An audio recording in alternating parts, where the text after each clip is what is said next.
जय गुरुदेव नाम किसका, जय गुरुदेव नाम किसका, प्रभु का प्यारा नाम, समृद्धता दयालु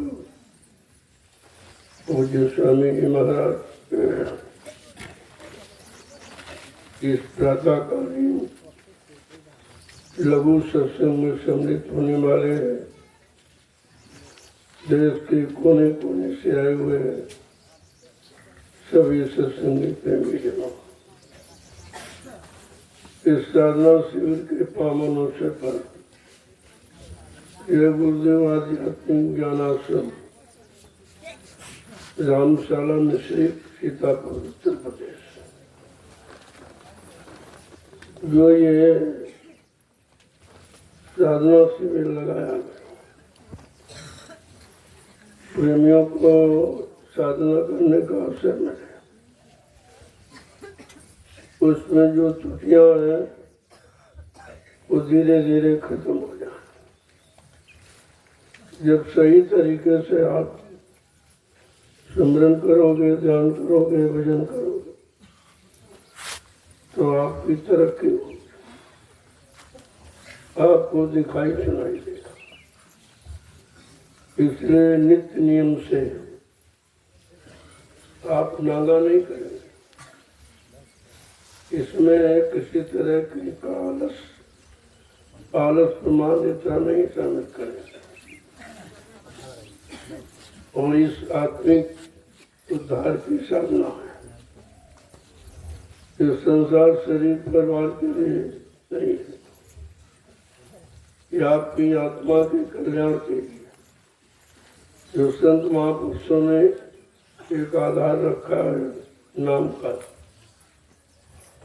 इसके द्वारा आत्मा अपने घरों को जाती है। ये कितना बड़ा काम, इतने युगों का बोला बिछड़ा जो संत महापुरुषों ने कलयुग में जीवों के लिए रखा। ये अपनी भूल भटक खत्म करो, इधर उधर से ध्यान ज्ञान को हटाकर नाम की साधना में लगा, नाम ही आपका काम करेगा। जब लिख के बता दिया कि नाम ले तो बहुत सिंधु सखाही, करो विचार सुजन मन बने, काय सज्जनों तुम विचार करो कि नाम की साधना के बिना आत्मिक उद्धार नहीं हो सकता। पहले के युगों की जो साधना है वो संसार शरीर और मतलब इंद्रियों की थी, तो जिससे जिसका काम करोगे उसको लाभ मिलेगा। अगर शरीर इंद्रियों से काम करोगे तो शरीर को लाभ मिलेगा, और आत्मा से काम करोगे तो आत्मा को लाभ। बड़ा सीधा सा लगा। तो 3 युग गुजर गए, हमें आपको शरीर इंद्रियों की साधना में जो उस समय के जानकार थे ऋषि मुनि योगी महर्षि, उन्होंने आपको बताया, जानकारी दी। ये नहीं कहा कि इस युक्ति से आत्मा का उद्धार होगा, ये कहा तुम्हारा सुधार, जो मन बुद्धि चित्त बिगड़ गए उनको ठीक कर सकते हो अगर उनके अनुसार चलो, लेकिन वो भी नहीं हो पाया। पूजा पाठ तो आपने बहुत किया, लेकिन खान पान पर ध्यान नहीं दिया, जबकि मृत्यु लोक मंडल का सिद्धांत है जैसा करो आहार वैसे बने विचार, जैसा खाओ अन्न वैसा बने तन मन, जैसा पीवो पानी वैसे हो व्यवहार। ये हमारे धार्मिक मुल्क भारत का सिद्धांत है, जो ऋषि मुनि महात्माओं का बनाया। जब इसके अनुसार हम चलेंगे तो मन बुद्धि चित्त हमारे साफ रहेगा। जब गंदगी नहीं होगी तो कोई तकलीफ नहीं। तकलीफ तो यहाँ गंदगी की है। अब उस बात को न कोई कहता है, न कोई समझाता, न समझता है कि आखिरकार ये बीमारियां क्यों बढ़ रही हैं, ये झगड़े झंझट क्यों बढ़ रहे हैं, ये दुर्घटनाएं क्यों बढ़ रही हैं। इस पर विचार करना चाहिए कि गंदा खान पान, गंदे कर्म बीमारियों को बढ़ाते हैं, कमजोर करते हैं और आत्मा से दूर करते हैं। जब संतों की शरण में आप जाओ, जिनको कलयुग में अधिकार है, इनको जड़ता की ममता से हटाकर चेतन की तरफ ले चलो, चेतन ज्ञान कराओ, चेतन साधना, चेतन नाम से जोड़ो, ताकि इनका काम हो जाए, इनकी चेतन जीवात्मा का काम हो जाए। इसलिए कहा चेतन का काम चेतन से करो और जड़ का काम जड़ से करो। किसी चीज का खंडन नहीं है, बल्कि जानकारी है। अगर आपको जड़ का लाभ लेना है तो आप जड़ का काम करो और हम लोग जड़ी का काम। ये शरीर जड़ है, इसी की परवरिश, इसी को खिलाना पिलाना सजाना, इसमें पूरा जीवन निकाल देते हैं और जड़ आपके काम आएगा। क्योंकि इसका समय निर्धारित है, ये समाप्त हो जाएगा, चला जाएगा। फिर आप बाद में पछताते हो कि हमारा समय सिम चला गया। जब तुम संतों की शरण में नहीं गए और उनसे चेतन ज्ञान नहीं लिया तो जड़ से छुटकारा कैसे मिले। जड़ भी जरूरी है। जब तक शरीर है, शरीर के परवरिश के लिए तो आपको संभाल के लिए कुछ करना, लेकिन ये नहीं कहा कि यहीं तक सीमित रह जाओ। अरे भाई, शरीर से कुछ और भी काम आपको करना, क्योंकि इसी शरीर में परमात्मा की चेतन जीवात्मा भी बैठी है, उसका भी काम आपको करना। क्योंकि ये शरीर जीवात्मा के कल्याण के लिए ही मिला। शरीर तो बहुत आपको मिले, जैसे जैसे कर्म की कर्मानुसार हमारी आपकी जीवात्मा तमाम शरीरों में गई। 4,84 लाख का जिक्र है, इतने शरीरों में गई, लेकिन जीवात्मा का कल्याण नहीं हुआ।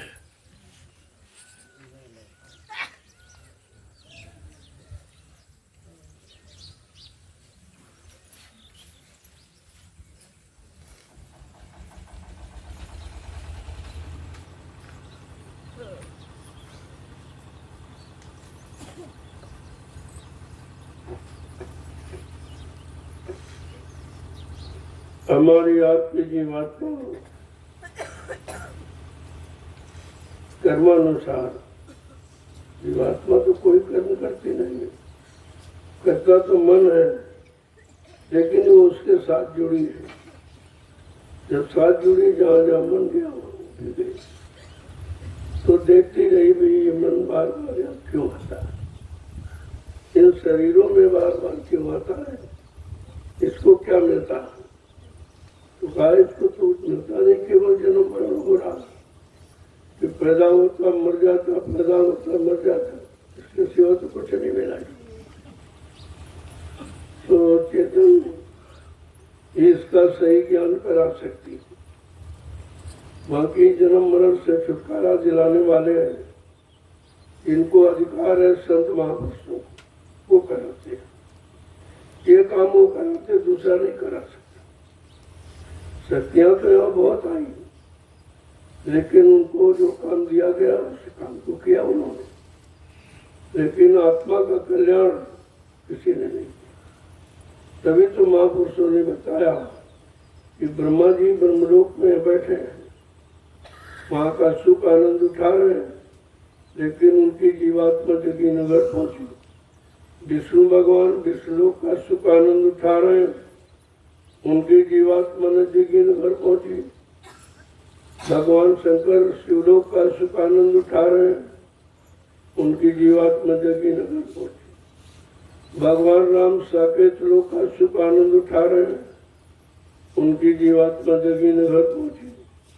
भगवान कृष्ण गोलोक का सुख आनंद उठा रहे हैं, उनकी जीवात्मा जगी नगर पहुंची।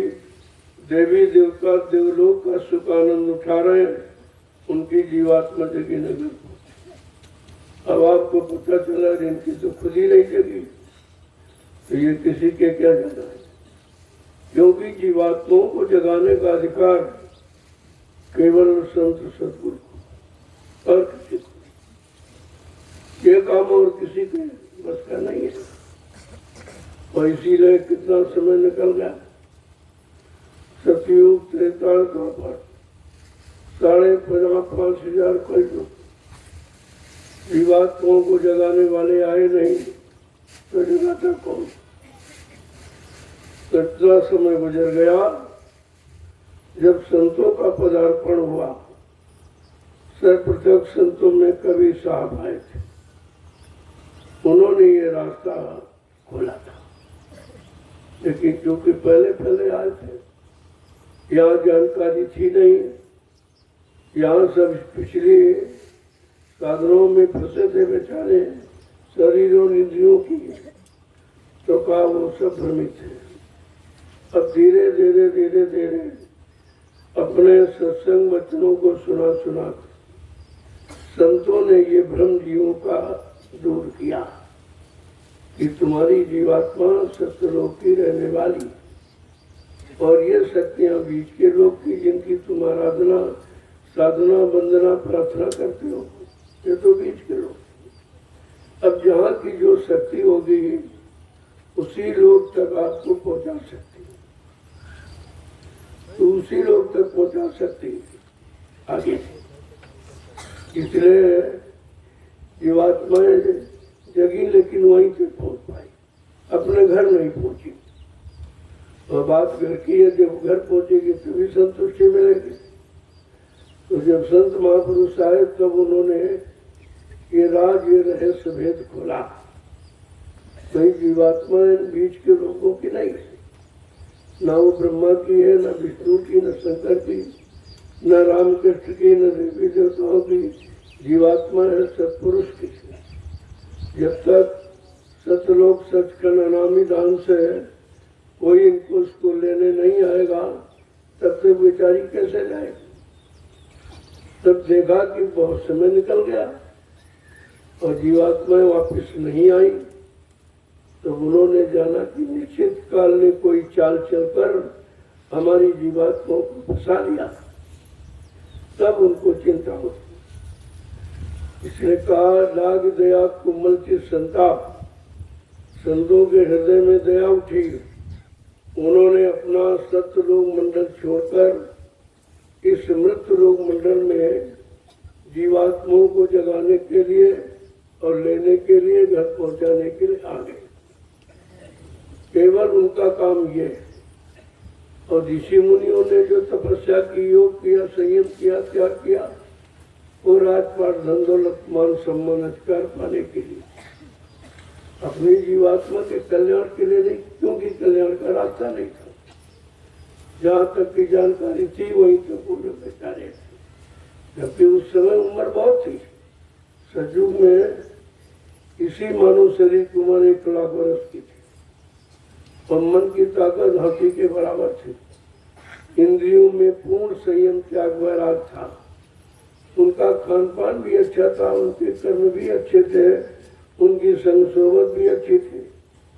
लेकिन दुर्भाग्य ये था कि संत महापुरुष नहीं आए, तो ये सब कुछ होते हुए भी अपनी जीवात्मा को जगा नहीं पाए, ये काम नहीं हो पाए। उस समय भी भगवान का नाम था, हरि नाम, योगियों ने जगाया था।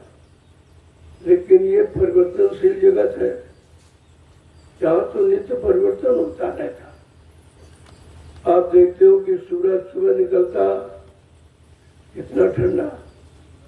धीरे धीरे धीरे धीरे जब दोपहरी की तरफ पड़ता तो कितना तेज कि बैठने नहीं देता, और शाम को फिर साधारण हो जाता। तो जब इसमें परिवर्तन है और ये सारे संसार को प्रकाश देने वाला और मतलब यानी हर तरह से मदद करने वाला, तो जब इसमें परिवर्तन है तो इसी तरह से समय में भी परिवर्तन होता है। इसी धरती पर, इसी भारत भूमि पर सतयुग था, लेकिन समय से उसको जाना पड़ा। परिवर्तन की वजह से उसको भी जाना पड़ा। तो सतयुग के बाद त्रेता हुआ, त्रेता युग। अब त्रेता युग में क्या कहते, भाई उम्र कम हो रही है।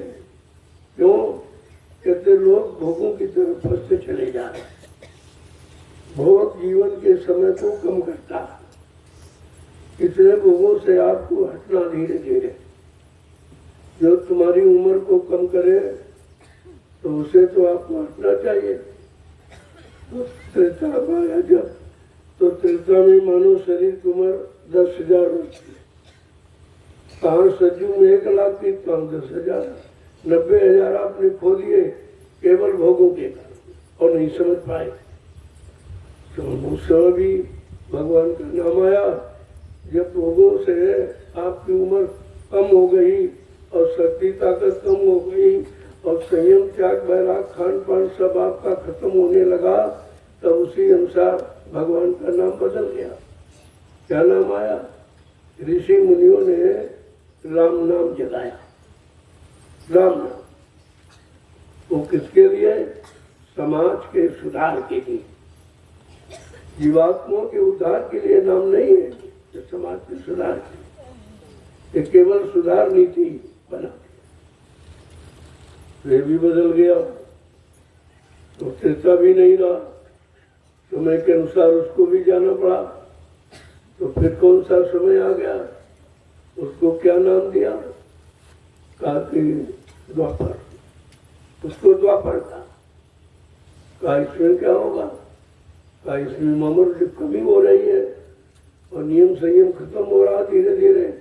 खान पान भी लोगों का खराब हो रहा, उनके कर्म भी खराब हो रहे और उन परिणाम भी खराब होने लगा। तो भगवान का नाम फिर बदल गया। क्या आया? कृष्ण नाम। देखिए हर युग में नया नाम है। अगर इसको समझ लो तो कोई शंका नहीं होगी। जब हर युग में नाम बदला है और युग बदला तो युग भी बदल गया, कलयुग आ गया तो भगवान का नाम भी बदलना चाहिए। कलयुग में उम्र बहुत कम हो गई। क्यों? हम आप निरंतर भोगों में फंसते गए, कभी मतलब हटने की कोशिश नहीं की, तो धीरे धीरे धीरे धीरे हमारे शरीर की उम्र कम हो गई। 100 वर्ष की रही। अब 100 वर्ष की उम्र लेके आप बैठे, तो उस उम्र को जैसे खर्च करोगे उतनी जल्दी आपका जीवन समाप्त हो जाएगा। ये हमें ध्यान करना है कि हम अपने 100 वर्ष जीवन को कैसे बिताएं कि जिससे हमको सुख शांति भी मिलती रहे। क्योंकि कलयुग में जीवात्मा के कल्याण की सुविधा नहीं। ये साधन केवल कलयुग में सुलभ है और किसी और में सुलभ नहीं था। और न उस समय के कोई जानकार आए थे जो जीवात्मा की जानकारी लेके आते और हमें आपको जानकारी देते और जीवात्मा का आधार बनाकर हमारी आपकी जीवात्मा का कल्याण कराते। ये तो कलयुग में आए, और जब कलयुग में आए तब ये अवसर मिला। तो कहते थे इतने खराब समय में आए, कम उम्र वाले, मन की कम ताकत वाले, इंद्रियों के संयम त्याग वैराग पूर्ण समाप्त हो गया, लोगों का खान पान एकदम खराब हो गया, उनके कर्म भी खराब हो गए। तब आए। कहते वो जिनका कोई सहारा नहीं, उन बेसहारों का सहारा बन के आते। जिनका कोई रक्षक नहीं, संभाल करने वाला नहीं, उनकी संभाल करने आते। जिनकी जीवात्मा का कोई कल्याण करने वाला नहीं, उनकी जीवात्मा का कल्याण करने आते। का इसलिए आते उनका ये काम है। तब ये पता चला कि भाई कलयुग सबसे अच्छा है, जो जीवात्मा के कल्याण के लिए आए। तो लिखा भी है कि कलयुग समयान युग जो नर कर विश्वास, कलयुग के समान दूसरा अच्छा युग जीवात्मा के कल्याण के लिए और कोई नहीं, क्योंकि संतों का पदार्पण हुआ है और संत जीवात्मा के कल्याण के लिए आए। लेकिन वो साथ साथ में समाज, परिवार और देश दुनिया का सुधार करने के लिए भी आए। दो काम लेके आए, सुधार और जीवात्मा पर उद्धार। ऐसी अद्वितीय विलक्षण शक्तियां ये दोनों काम करने के लिए आई मत मंडल में, कि ये समाज का, देश दुनिया का सुधार हो जाए, खान पान का सुधार हो जाए, देखना, सुनना, उठना, बैठना, बोलना, चलना, सोचना, समझना, करना, कराना, इनका ये सब ठीक हो जाए, शुद्ध हो जाए। ये भी काम करने के लिए आए। तो बहुत सा काम लेके आए। अब जो इतना बड़ा काम लेके आया है तो उसको उतनी बड़ी भूमिका बनानी पड़ेगी, उतने ही आधार बनाने पड़ेंगे, और उतनी शक्ति सामर्थ्य नहीं होगी तो कर नहीं पाएगा। तो कहा नहीं, वो समर्थ मालिक स्वतः भूमंडल कराए। जब काम किसी से नहीं हुआ, इन अवतारी शक्तियों से नहीं हुआ, वो भी विचारे करके हार गए। जीवात्मा का कल्याण किसी से हुआ नहीं। जीवात्मा बेचारी कितने समस्या पड़ी है, रो रही, चिल्ला रही, कोई सुनने वाला, कोई फरियाद उनकी सुनने वाला है ही नहीं। तब ये संतों का पदार्पण हुआ, जो उन्होंने ये सब काम करने की शुरुआत किया। शुरुआत में तो कोई समझ नहीं पाया, लेकिन धीरे धीरे जब लोग उनके संपर्क में आए, कुछ वचनों को सुना, तो धीरे धीरे अपने मन को सुधारने की कोशिश किया। और जो उन्होंने नाम का आधार दिया था साधना का, उससे साधना का मतलब होता है रोकना और साधना का मतलब पकड़ना। एक शब्द के दो अर्थ हैं, साधना माने पकड़ना, साधना माने रोकना। अब किसको रोकना, किसको पकड़ना, ये आपको समझना है। तो कहते हैं मन को रोकना और शब्द को पकड़ना। जो शब्द छूट गया, जिसको काल माया ने मिलकर ये शब्द डोर, नाम डोर को छीन लिया था, जिससे जीवात्मा बेचारी निराधार हो गई, कोई आधार नहीं रहा, उसको पकड़ाने के लिए जब तक कोई नाम डोर, शब्द डोर पकड़ाने वाला कोई संत महापुरुष नहीं आएगा, तब तक कोई भी जीवात्मा अपने घर नहीं जा सकता। क्योंकि जीवात्मा को मर जाने का कोई रास्ता नहीं है, कोई जरिया नहीं, कोई आधार नहीं है। नाम डोर को पकड़ के आई थी, और वो जब पकड़ाने वाले आ जाएंगे और पकड़ा देंगे तो घर पहुंच जाएगी उसको। अब ये है, ये अभ्यास कैसे कराया जाए। जो भी छूट गया, जब अभ्यास छूट गया, तब धीरे धीरे धीरे धीरे वो ज्ञान छूट गया, वो ज्ञान चला गया, वो समझ चली गई। तो जब फिर से ये नाम डोर, शब्द डोर पकड़ाने वाले संत महापुरुष आए, उन्होंने नाम डोर, शब्द डोर पकड़ाई और कहा धीरे धीरे चलो अपने घर की तरफ, धीरे धीरे ये नाम डोर, शब्द डोर को पकड़ कर चलो। अब जब धीरे धीरे चलने लगी, इसी को अभ्यास कहते हैं। ये अभ्यास आपको नित्य करना है। अगर इस अभ्यास को नित्य करने लगो तो धीरे धीरे चढ़ जाओगे। कोई कठिन काम नहीं है, लेकिन बशर्ते है आप उस पर विश्वास करके लगन के साथ शुरू कर दो। वही हमको आधार मिल गया, अब हम धीरे धीरे अपना काम करेंगे। तो कोई काम ऐसा नहीं जो मनुष्य कर न सके, लेकिन बात इसीलिए तो कहा है धीरे धीरे रे मन धीरे सब कुछ होए, मानी सींचे सो बड़ा लेकिन ऋतु आए। अब जैसे कोई पेड़ नहीं, हम इस पेड़ में फल चाहते हैं, हम रोज पानी डालेंगे और बहुत ज्यादा डालेंगे तो पेड़ सड़ जाएगा। उसके उसके अंदर जितनी क्षमता, जितनी जरूरत है, जरूरत पर उसको अगर मिल जाए तो वो काम करेगा। इसी तरीके से कहा धीरे धीरे रे मना, ऐ मन तू संकोच मत कर, हिम्मत मत हार, धीरे धीरे संतों के वचनों को सुन और सुनकर धीरे धीरे अपने जीवन में उतार, अपनी करनी का सुधार कर।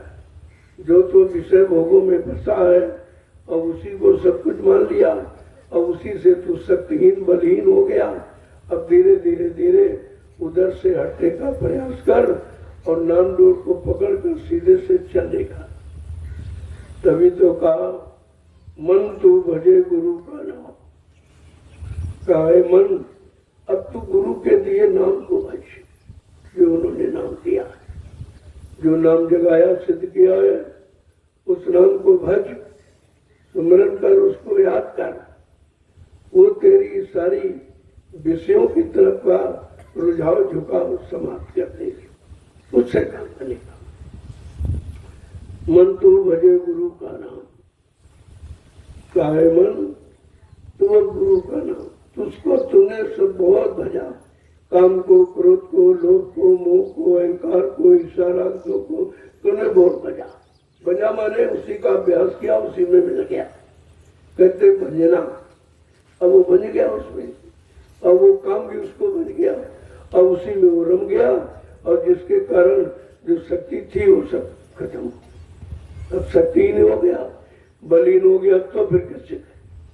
जब आप में शक्ति नहीं रहती है और शक्तिहीन हो जाते हो, उसी को आप कहते हो बुढ़ापा।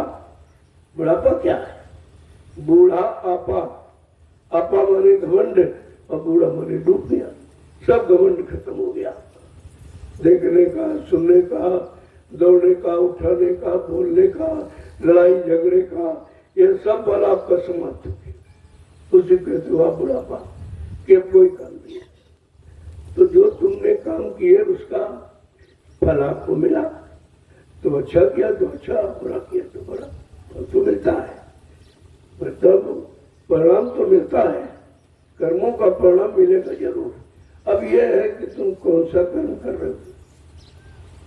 तुम सजा पाने वाला कर्म कर रहे हो कि मतलब अपनी समान सुरक्षा, मन सम्मान पाने वाला कर्म कर रहे हो। इसी पर तो विचार करना। आज लोग कर्मों के विधान को भूल गए, तभी फंस गए। हमको यही नहीं मालूम कि शुभ क्या है, अशुभ क्या है, पाप क्या है, पुण्य क्या है, शुभ क्या है, अशुभ कुछ नहीं मालूम। इतना ज्यादा यानी मतलब डूब गए अज्ञानता में, भूल भ्रम में, मोह ममता में, विषयों में, भोगों में इतना डूब गए हैं कि अच्छे बुरे का ज्ञान नहीं समझ चुके। अब कोई नहीं समझ रहा और धीरे धीरे बिगाड़ का कारण यही है, दुख दर्द का कारण यही है, कुदरत की नाराजगी का कारण यही। कुदरत आपसे क्यों नाराज है? क्योंकि आपने कुदरत के बनाए नियम कानून सिद्धांत को नहीं माना। जो आपने क्या, आपने मारकाट, हिंसा, चोरी, कत्लेआम, व्यभिचार, कुचार, यानी मतलब झूठ, छल, कपट, बेईमानी, ये सब आपने किया, आज भी करो। यही कर्म आपको फंसाए। अगर इन कर्मों से छुटकारा मिल जाए तो फिर जीवात्मा को निकलने में देर नहीं। वो कर्मों के लिए और कर्म किए मन ने, और ऐसे गंदे कर्म करने वाले मन को आत्मा ने साथी बना लिया। अब ये संग दोष लग गया। आत्मा ने कुछ नहीं किया, वो तो इन कर्मों से अलग थलग, लेकिन फिर फंसे क्यों है? गोस्वामी महाराज कह रहे हैं कि मतलब ईश्वर अंश जीव अविनाशी, चेतन अमल सहज सुख राशि। ये उसका गुण है कि वो मतलब चेतन है, कोई मन कोई गंदे कर्म करती नहीं, न गंदगी उस पर है, और सुख की राशि। सो मायावश भयो गोसाई, वो माया का के वशीभूत कैसे हो? माया ने उसको कैसे वशीभूत किया? तो कहा मन के साथ थी इसलिए। जैसे चोर के साथ जितने लोग होते सब पकड़े जाते और सबको चोर ही माना जाता और सबको वही सजा मिलती है। ये संग दोष है, यही संग दोष आत्मा पर लगा हुआ कि मन को साथी बनाने के कारण, और मन भोगों के सिवा और कुछ करता नहीं। इसी तरह आपको दौड़ाता रहता रात दिन कि भोगों के सामान काल ने इतने बना रखे, ये खिलौने हैं और यही खिलौने में आप फंसे हो और फंस करके अपने आप को आपने इतना फंसा दिया कि अब तुम निकल नहीं सकते। तो फंसने का कारण ये है। अब अगर भोगों से धीरे धीरे हम निवृत्ति ले लें, छुटकारा ले लें, उनको समझ लें, उनसे अलग हो जाए कि भाई हम शक्तिहीन कैसे हुए, हम बलहीन कैसे हुए, हम विवेकहीन कैसे हुए, हम चरित्रहीन कैसे हुए। जब इस पर विचार करोगे तो कारण पता चलेगा, अरे भाई ये मन ही है, यही कराता है। अब इसको कंट्रोल नियंत्रण में कैसे किया जाए, यहाँ से साधना प्रारंभ होती है और कुछ नहीं करना। आप मन को नियंत्रण कंट्रोल में करो। जो सारे कर्मों का करता धरता, यही अच्छे बुरे पाप पुण्य की सलाह देता, फिर उससे करवा करके आपको सजा दिलाता, और फिर भी आप नहीं समझ पाए कि हमको सजा कौन दिला रहा, हमको बुरे पाप कर्मों की तरफ कौन ले जा रहा, ये अच्छे कर्मों की तरफ क्यों नहीं ले जा रहा, ये भोगों में क्यों फंसा रहा, ये संतों की शरण में क्यों नहीं ले जाता, उनके वचनों में क्यों नहीं फंसा रहा। तो जब ये धीरे धीरे आप विचार करोगे तब आपकी समझ में आ जाएगा इसका मूल कारण है हमारा मन। अब कहा जाए मन को कौन ठीक करेगा, मन के लिए कोई दवा तो यहाँ बनी नहीं, कोई डॉक्टर वैद्य हकीम भी नहीं जो मन को ठीक, लेकिन नहीं है। कौन है? सतगुरु वैद्य वचन विश्वासा, संयम ये न विषय की आशा। अगर सदगुरु रूपी वैद्य मिल जाए और उनके वचनों पर विश्वास कर लो, और संयम ये है कि विषय वासनाओं की इच्छा खत्म कर दो, तो वो तुम्हारा काम कर देंगे।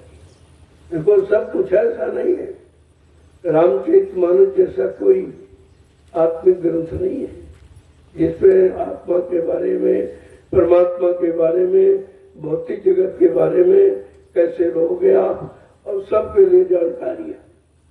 अब उसका भी जानकार मिलेगा तब, केवल काले अक्षर पढ़ लो रट लो ये जानकारी नहीं, क्योंकि वो रचना तो अक्षरों में है लेकिन भाव शब्द में। काम शब्द का है, लाभ शब्द पाने का।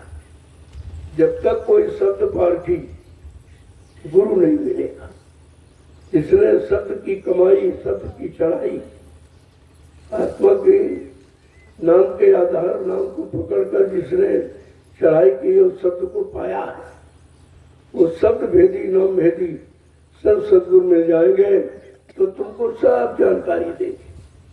आपको करने की बहुत कम जरूरत रहेगी, क्योंकि आप कर नहीं सकते, शरीर निर्बल है, कमजोर है, तो आपकी मदद के लिए आए। लेकिन निमिष मात्र कुछ न कुछ तो आपसे कराया जाए, कुछ न। तभी कहते हैं भाई कुछ तुम करो कुछ हम करें, और हमारी तुम्हारी मतलब करने से मालिक की दया हो जाए। जब हम आप करेंगे तो मालिक की दया हो जाए, ये आपको समझाया। अब आप इस बात को समझ पाते कि नहीं समझ पाते कि हम आप क्या करें, कहते तुम भी करो कुछ हम भी करें, क्यों बिना तुम्हारे हम करेंगे नहीं, और बगैर हमारे तुम कर नहीं पाओगे। दोनों चीजें, यही साथ है, और इसी साथ को पकड़ना है, अब इसी साथ को समझना है, और इसी साथ को निभाना है, तो हमारा काम हो जाएगा। अब तुम कहो नहीं हमको नामदान मिल गया हम कर नहीं, तो कहा भाई कर लो, अगर कर सकते हो तो कर लो, अगर तुम्हारे बस का नहीं तो हमारे पे छोड़ दो। और आपके लिए सरल उपाय क्या कहते हैं, अगर तुम्हारे बस का नहीं है तो हमारे पे छोड़ दो, लेकिन फिर तुमको हमारी बात माननी पड़ेगी, फिर हम जो कहें वो करो, उसी से काम हो जाए। फिर अपनी बुद्धि मत लगाना उसमें, क्योंकि तुम्हारे पास सांसारिक बुद्धि है, आत्मिक बुद्धि नहीं है। इसलिए संसार के काम आप करते रहे हो और उसी में आप चतुर चालाक बन गए हो। तो चतुर चालाक का मतलब फंस गए हो। ये कौन सी चालाकी जो फंसा दी? चालाकी, होशियारी, बुद्धिमानी वो है जो बुरे कर्मों से हमें हटा दी और हम समझ लें उसको। ये सबसे बड़ा विषय हो, जिसने हमारी सारी शक्ति खत्म की, सारी शरीर की उम्र खत्म की, हमारी बुद्धि का विवेक ज्ञान शून्य किया, हमारे से संयम नियम सब छीन लिया। कितना बार इसने नुकसान किया। इससे आपको पूर्ण निवृत्ति लेनी है। असली तो काम आपका ही है। जब धीरे धीरे आप किसी काम में लगोगे और शरण में आओगे और सत्संग वचनों को सुनोगे, जो वो कहें उसे करोगे, तो ये काम आपका आसान हो जाए, सरल हो जाएगा। ऐसे कठिन तो बहुत है कि कोई कर ही नहीं सकता, लेकिन संतों की दया मिल जाए तो बहुत सरल है। तभी तो कहा जाफर कृपा वही सतगुरु की, वही हुए निहाल और बाकी फंसे काल के जाल। जिन पर सतगुरु दयाल की दया हो गई वो तो निकल गए। तो उन्होंने बात मानी तभी तो निकले। उन्होंने जो कहा उस पर वो चले, उनका काम हो गया। और जो नहीं चले, या गिर गए, या हट गए, या छोड़ कर भाग गए, या बंद कर दिया, तो बेचारे वो रह गए, वही फंसे। उदाहरण भी आपके सामने है कि 45 करोड़ जीवों को सतत के रास्ते पर लाके खड़ा है, तो सब हट गए, सब हट गए, सब भाग गए। किसी की समझ में न गुरु आया, न गुरु के वचन आए, न गुरु की दी हुई नाम युक्ति आई। तो बताइए, भ्रम और संदेह नहीं होगा तो क्या होगा? क्या होगा? तो जब सब एक बार दिया मगर उसको आपने नकार दिया और जहाँ थे वहीं फिर चले गए, तो आपको कितना समय खराब होगा। इसमें किसी किसी का तो जीवन खत्म हो जाए, क्योंकि उम्र नहीं रही। अब 50, 60, 70 निकल गए तो कहाँ बचा? इतने दिन में भी आप कैसे कर पाओ? हाँ, अगर आपने आत्मसमर्पण करना सीख लिया तो फिर हो सकता बहुत थोड़े समय में। उन्होंने बहुत कम समय रखा, एक घड़ी आधी घड़ी आधी माँ पुनि आप। गोस्वामी संगत साथ की हरे कोट अपराध, करोड़ों अपराध समाप्त हो जाते अगर उनके साधकों की संगत में जाए। इससे कितना बड़ा लाभ है। इस लाभ को आपने अभी तक समझ ही नहीं पाया। अगर समझ पाया होता तो आप मालिक को थोड़ी छोड़ देते। अपने काम करने वाले, अपना सहयोग करने वाले, अपने को लाभ देने वाले, अपने कर्मों की रिहाई करने वाले ऐसे मिल जाए तो ऐसे कौन छोड़ेगा? लेकिन तुमने उनको भी छोड़ दिया। जब छोड़ दिया तब आप आपत्ति मुसीबत में फंस गए, बीमारियों में फंस गए, लड़ाई झगड़ों में फंस गए, दुर्घटनाओं में फंस गए, अकाल मौतों में फंस गए। ये फंसने का कारण यही है कि तुमने समर्थ मालिक का हाथ छोड़ दिया, उनकी शरण छोड़ दी, उनको छोड़ दिया, उनकी पहचान खत्म कर दी आपने, तो आपका सब चला गया। तो जरा थोड़ा सुन लीजिए आप कि हमको किसकी पकड़ करनी है, हमको किसका सहारा लेना है, किसको अपना एकमात्र आधार बनाना है, किसके कहे पर चलना है, जिससे हमारा काम हो जाए। तो जरा संतों के दो वचन सुन लीजिए कि सबने कहा और तुमने जिनको उसका जब कहना माना तो उनका काम हो गया। अगर आपको अपना काम कराना है आत्मा के कल्याण का, तो आप भी उनका हाथ पकड़ लो। क्या कह रहे हैं कि सतगुरु करो तुम सोई, सतगुरु कहे करो तुम सोई, सतगुरु कहे करो तुम सोई, सतगुरु कहे करो तुम सोई, मन के कहे चलो मत कोई, मन के कहे चलो मत कोई। लोगों कितने प्रेम से सरल भाषा में संत महापुरुष हम सब जीवों को समझाते हैं कि तुमने मन का कहना माना 3 युगों से, तो हम सब इसीलिए फंसे पड़े। जो मन का कहना माना तो अभी भी फंसे पड़े, निकल नहीं पाए, और 3 युग निकल गए। अब ये 4था युग कलयुग है, ये तो बहुत खराब। जब अच्छे युग में नहीं निकल पाए, अच्छी उम्र थी तब नहीं निकल पाए, अच्छी मन में ताकत थी तब नहीं निकल पाए, तुम्हारे में संयम त्याग वैराग था कब नहीं निकल पाए, अच्छा खान पान अच्छे कर्म करते थे नहीं निकल पाए। तो अब इस कलयुग में बुरे कर्म बुरे खान पान कर कैसे निकलो, ये करके आप कैसे तो कहते हैं उसकी युक्ति है कि सदगुरु का कहना वो तुम्हें निकालेंगे, वो सब तरफ से निकालेंगे, और इस शैतान मन का कहना अब आप बंद कर। ये तुमको कभी अच्छे सच्चे कर्म की सलाह दी, अच्छे सच्चे की सच्चाई की ओर जाने नहीं देगा, क्योंकि भोगों का रसिया है, इसको भोग चाहिए। भोगों का गंदा क्षणिक रस पीते पीते पीते बिल्कुल गंदा हो गया, जैसे शराबी शराब को पीते पीते गंदा हो जाता, मन बुद्धि चित्त सब गंदे हो जाते, सोच और समझ सब खत्म हो जाती। उसी तरह के ये भोगों का रस इसी ने और मुंह को खराब किया, मन इसमें रम गया, इसका इस्तेमाल करने लगा तो खराब हो गया। अब खराब मन की आप सलाह मानोगे तो कहाँ अच्छी सलाह दी। तो संतों ने कहा रे भाई तुम्हारा ये सबसे बड़ा दुश्मन है, जिसको तुमने मित्र माना है वो सबसे बड़ा तुम्हारा दुश्मन है, और जीवात्मा ने इसी को मित्र बनाया।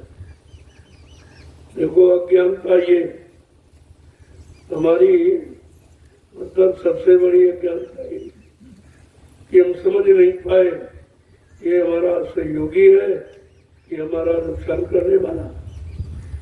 तो क्या कह रहे हैं आगे कि ये भाव में गोते दिलवावे, ये भाव में गोते लगवावे, ये भाव में गोते दिलवाए, ये भाव में गोते दिलवाए, सतगुरु से बेमुख करवाए, सतगुरु से बेमुख करवाए, सतगुरु से बेमुख करवाए। सतगुरु से बेमुख करवाए। कहते ये काम क्या करता है, इसकी तुम्हारे साथ में करनी है, तुम्हारे साथ में सहयोग क्या है उसको समझो। तो आप पहली बात ये भवसागर में गोते लगाता और आपको भ्रमित करता है, और जो तुम्हारी कल्याण के लिए सुख सुविधा के लिए आए हैं और सदगुरु से अलग करता उनसे बेमुख है, उनकी तरफ तुम्हें जाने नहीं देगा, रोकेगा। वो जानता है कि सदगुरु के पास जो चला जाएगा तो वो तो हमारा ये भोगों का रस खत्म करा दे, वो तो वो करने नहीं देंगे। तो लिहाजा वो आपको सदगुरु से विमुख रखेगा, जाने नहीं देगा। आगे क्या कह रहे कि काल चक्र में डाल घुमावे, काल चक्र में डाल घुमावे, मोह जाल में बहुत फसावे, मोह जाल में बहुत फसावे। देखो पहला काम तो वो था कि भवसागर में गोते लगवाएगा, और सतगुरु से अलग रखे। दूसरा काम क्या करता है, काल चक्र में डाल घुमाता, काल की करनी कराएगा, फिर काल का चक्र जो कर्मों का जाल है बार बार इसी में जन्म मरण दिलवाएगा। तो भाई इसका ये काम, और सबसे बड़ा काम कि मोह जाल में आपको फंसा, ये सबसे बड़ा काल का जाल मोह जाल, और इससे छुटकारा पाना बड़ा मुश्किल। और आज आप इसी मोह जाल में फंसे, बच्चों के मुंह में, पति के मुंह में, पत्नी के मुंह में, मतलब माँ बाप के मुंह में, और ये जो सामान नकली इसका मुंह और ज्यादा, ये इकट्ठा करें, ये जमीन बनाए, दुकान बनाए, मकान बनाए, ये भी ये तो स्वार्थ मरे जाने वाले हैं नहीं, तो भी क्यों फंसे? जब कोई चीज साथ जाएगा नहीं, साथ ले नहीं जा सकते हो, तो इसमें इतना मोह क्यों है, इतने में आपका फंसाव क्यों है? ये सबसे बड़ी अज्ञान था। और दूसरा काम ये करा था, ये काम आपको करा था। आगे क्या कह रहे हैं, और क्या करता मन, कि इसको कहते हैं संत महापुरुष, इसको मित्र मत मानना, मित्र न जानो बैरी पूरा, मित्र न जानो बैरी पूरा, मित्र न जानो बैरी पूरा, मित्र न जानो बैरी पूरा, गुरु भक्ति से डारे दूरा, गुरु भक्ति से डारे दूरा, गुरु भक्ति से डारे दूरा, गुरु भक्ति से डारे दूरा। देखो एक बात बताएंगे, जिस मन को तुमने साथी बनाया आज भी बना, आज भी उसी के कहने पर चल रहे हो, तो समझ लो ये मित्र नहीं है जो तुम्हारा इतना बड़ा नुकसान करे, इतने दुश्मन की तरह तुम्हारा विनाश करे, बुद्धि का, विवेक का, अच्छे शुभ कर्मों का, अच्छे खान पान का, उसको आप मित्र कैसे मान? तो कहते हैं और गुरु भक्ति से दूर करें, गुरु भक्ति आपको नहीं करनी, देखो कितना बड़ा नुकसान करना। अब आगे लेकिन संत महापुरुष कहते हैं गुरु भक्ति आगे कर पीछे और उपाय, गुरु भक्ति मोह जल कभी न काटा जाए। कितनी बड़ी बात कि गुरु भक्ति आगे कर और न कोई उपाय, बिन गुरु भक्ति मोह जल कभी न काटा जाए। क्या हिंदू, क्या मुसलमान, क्या ईसाई, जैन, गुरु भक्ति बिने वो पावे न चैन, पूछे सुख शांति नहीं मिलती। इधर ये देखो संतों का कहना, उधर तुम्हारा मन जिसको साथी बनाए वो ये क्या कह रहा, वो गुरु भक्ति से दूर करेगा। आगे क्या कह रहे हैं कि तारा सूत्र संपत्ति परिवारा, तारा सुत संपत्ति परिवारा, तारा सूत्र संपत्ति परिवारा, तारा सुत संपत्ति परिवारा, डारे काम क्रोध की धारा, तारे काम क्रोध की धारा। देखो कितना बड़ा दुश्मन है कि आपको दारा माने स्त्री, सुख माने बेटा और धन दौलत से फंसा देगा, ये बजाने का काम करेगा। आपको दारा माने स्त्री, सुख माने बेटा और संपत्ति में परिवार, इनमें आपको फंसा देगा ताकि ये निकल न पाए, इसी में जकड़ जाए। और क्या कह रहे हैं, डारे काम क्रोध की धारा, और काम और क्रोध की इतनी प्रबल धार उसमें आपको नित्य डुबाता रहेगा ताकि ये शक्तिहीन हो जाए, बलहीन हो जाए, चरित्रहीन हो जाए। देखो कितना बड़ा बैरी है लेकिन हमने आज तक समझ नहीं पाया था। उसी को अपना साथी बनाया, उसी के इशारे पर हम आप चल रहे हैं। जो मन कह रहा वही आप कर रहे हो। तो संत महापुरुष जो निकालने लेने आए हैं, कहते भाई तुम्हारे फंसाने का तो कारण तुम्हारा मन है। जब इससे नहीं दूर हो गए तब तक आप निकल नहीं पाओगे। आगे क्या बता रहे? इंद्रिय भोग बास भरमावे, इंद्रिय भोग वास भरमावे, इंद्रिय भोग बास भरमाए, इंद्रिय भोग वास भरमाए, भक्ति विवेक नाश करवावे, भक्ति विवेक नाश करवावे, भक्ति विवेक नाश करवावे। भक्ति विवेक नाश करवावे। देखो कितना बड़ा शत्रु है। ये तो शत्रु भी नहीं का, ये तो महाशत्रु है। इंद्रियों के भोग वासना में आपको लिप्त कर ताकि बिल्कुल निकल ही जाए। और आपको किए हुए आप केवल इंद्रियों के भोग में तो फंसे हो, निकल नहीं पा रहे हो, नित्य फंसे। और नित्य करके अनुभव भी नहीं हो रहा कि भाई कर रहे हैं तो उससे मिल क्या रहा। कोई काम दुनिया में करते हो तो लाभ के लिए, लेकिन ये काम अपने नुकसान के लिए तो। इसमें शरीर का नुकसान, शरीर कमजोर हो जाएगा, मन बुद्धि चित्त गंदे हो जाएंगे, आत्मा घर जा नहीं पाएगी।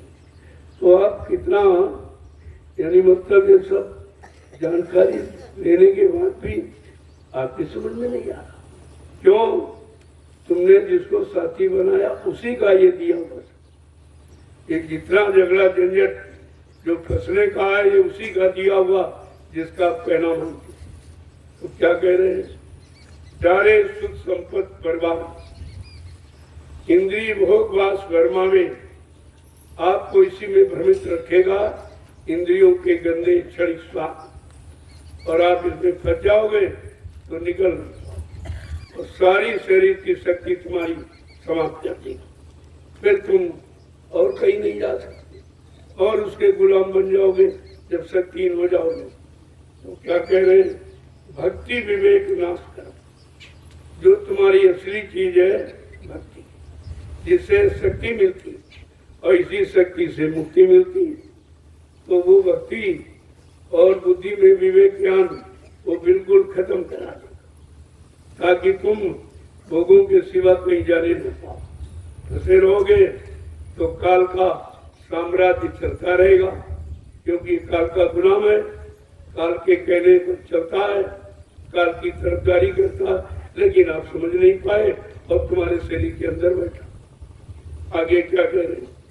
कि सतगुरु प्रीतम मिले न जब तक, सतगुरु प्रीतम मिले न जब तक, सतगुरु प्रीतम मिले न जब तक, सतगुरु प्रीतम मिले न जब तक, कभी न छूटो मन के कौतुक, कभी न छूटो मन के कौतुक, कभी न छूटे मन के कौतुक।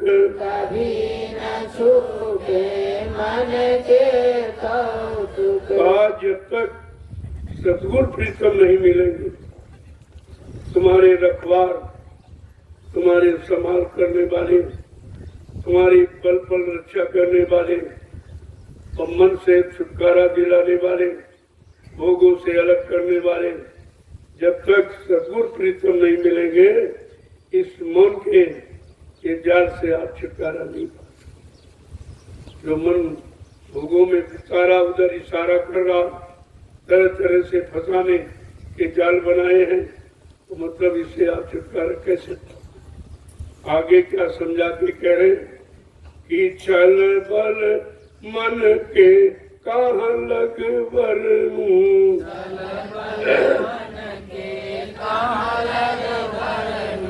छल बल मन के कहाँ लग वरनूं, मन के कहाँ लग भरनूं, ऋषि मुनि कोई जान न मरमूं, ऋषि मुनि कोई जान न मरमूं, ऋषि मुनि कोई जान न मरमूं। ऋषि मुनि कोई जान न मरमूं। कामन के छल कपट को तुम कहाँ तक वर्णन करूं। ये ऋषि मुनियों को फंसा लिया, सिंह ऋषि, पारा ऋषि, ये सब काम के को तुम फंस गए, काम से अलग नहीं हो पाए। 60,000 वर्ष तपस्या जंगल में, लेकिन काम से नहीं है। तो तुम कहीं चले जाओ, मन तो साथे में है। जाने से क्या होगा, अगर मन को सुधार लो तो गरीब है सब कुछ। इसीलिए कहा गृहस्थ आश्रम सबसे बड़ा। यहाँ तुम्हारे मन के कौतुक के सामान भी है, भोगोगे सामान सब। अरे भाई करके देख लो और समझ लो और छोड़ दो। अब तो सब कुछ है और जंगल में कुछ है, और जंगल में ये तरंगे उठाएगा तुम्हें बेचैन करेगा, भगाएगा तो कहीं न कहीं गिरा देगा। और वही हुआ। सिंह ऋषि जी करते तो बात है कि जाएंगे तपस्या करेंगे और मन के विकारों से दूर हो जाएंगे, काम क्रोध लोभ मोह तो वहां आएगा नहीं।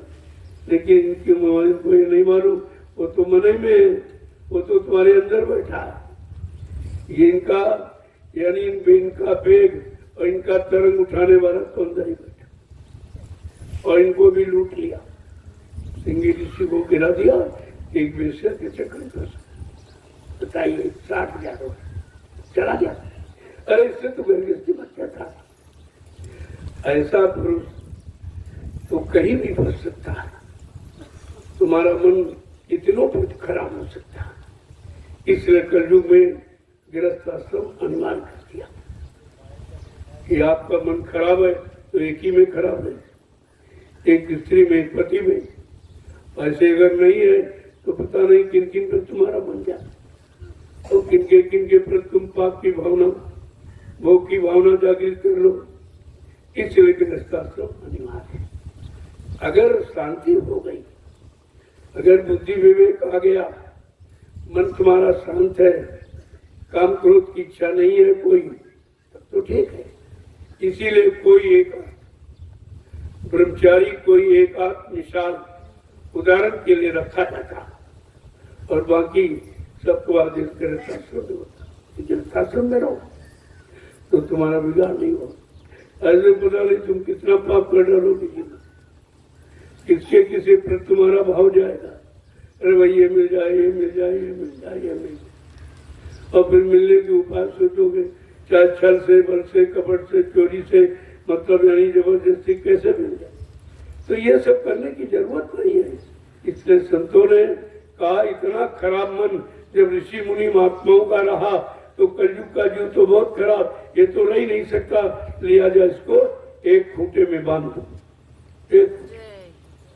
एक में आपको बांधा, एक पत्री में, एक पत्री में। बस अगर मन खराब होता तो अपने में रहेगा, इधर उधर तो नहीं आएगा। ऐसे तो तुम हजारों पाप, करोड़ों पाप कर डालोगे जब तक जीवन में रहो, क्योंकि मन शांत है नहीं, मन में बुद्धि विवेक है नहीं, उसमें भोगों की वासना शांत हुई नहीं, तो आप जबरदस्ती कर नहीं सकते। हाँ, अगर मालिक की दया हो गई तो बहुत अच्छी बात है। इससे जो हट जाए, दूर हो जाए, इससे बड़ा कोई है ही नहीं। आगे क्या कह रहे हैं, ऋषि मुनि कोई जाने न मर्म। ऋषि मुनियों ने इस मन का मर्म नहीं जान पाया, ये क्या है और क्या कब कर सकता, ये नहीं जान पाए। और पारा ऋषि भी ऐसे नदी के उस पार जाना चाहते थे, तो उस दिन मल्ला नहीं था, मल्ला की बेटी थी, उस बहुत सुंदर थी, तो उसने कहा महाराज पीछे में आप पार कर। जैसे नाव पर बैठे और इनका देख कर मन विचलित हो गया, इतना विचलित हो गया, काम इतना सवार हो गया कि बेचारे बेबस हो गए, बुद्धि विवेक ज्ञान सब शून्य कर दिया, काम नहीं। और उसके साथ गलत कर्म करके अपराधी बन गए। ये दोनों गिर गए और दोनों को प्रायश्चित करना पड़ा, वो बेचारे नरकों में चले। इसलिए नरकों में न जाए जीव, कलयुग के कमजोर मन के वाले जीव को बड़े संभाल के रखा, इसको गृहस्थाश्रम में प्रवेश कर, तो कहीं नहीं जाएगा, एक ही में रहेगा, एक खूटे में बांधो, एक ही में रहेगा, इधर उधर भगेगा नहीं। अगर इच्छा होगी तो अपनी तत्व करेगा, धीरे धीरे संतों की शरण में पहुंच जाएगा और वो उसको रानी त्याग की भावना पैदा कर देगी और दोनों भजन करने लगे स्त्री पर बैठकर। कितना अच्छा कि दोनों भजन करें। चलो और तुम नहीं जीव ला पाए तो एक जीव तुम अपने साथ जोड़कर उसका तो कल्याण करा ही सकते हो आप, इतना तो आप करोगे। आगे क्या कह रहे हैं? पिता से सतगुरु को जो भाई, सतगुरु को जो भाई, ताते सतगुरु को जो भाई, ताते सतगुरु को जो भाई, बिन सतगुरु कोई चले न बच के, बिन सतगुरु कोई चले न बच के, बिन सतगुरु कोई चले न बच के। बिन सतगुरु कोई चले कैसे भाई? इसलिए सतगुरु माने जानकार की खोज करो, जो काम क्रोध लोभ मोह को शांत करना जानता है, स्वयं जिसने अपना शांत कर लिया है, ऐसा अनुभवी आपको मिल जाएगा तो आपका भी शांत कर दे। वो इसीलिए आए, उनका काम ही यही है। तो क्या कह रहे हैं कि बिना सतगुरु के कोई बच नहीं सकता। जब ऋषि मुनि योगी नहीं बचे, अवतारी शक्तियां नहीं बची जिनको भगवान का, वो जब जन्मपुरी में गए और सीता को देखा तो वो भी बेचारे बेबस हो गए, वो भी मतलब उनका भी मन खराब हो गया।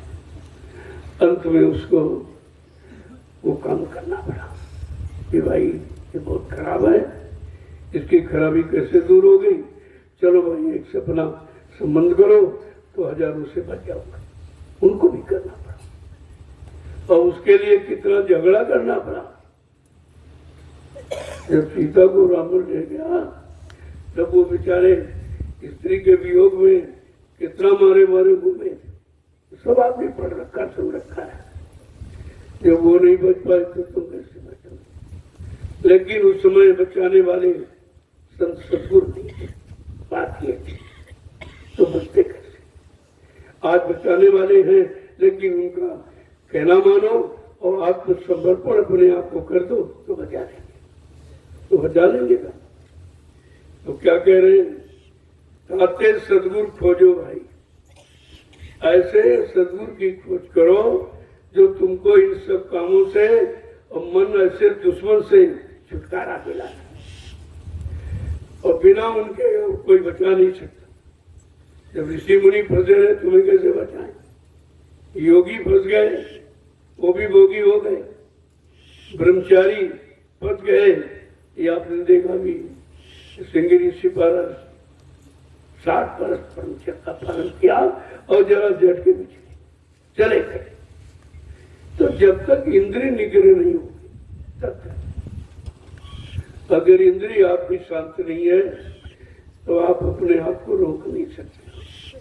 पहले इंद्रिय निग्रह, वो कैसे होगी?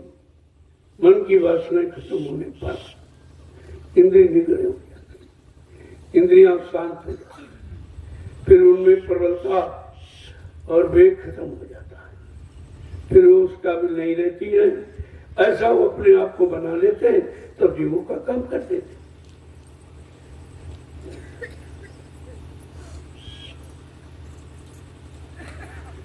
कहते हैं सतगुरु संप्रीतम,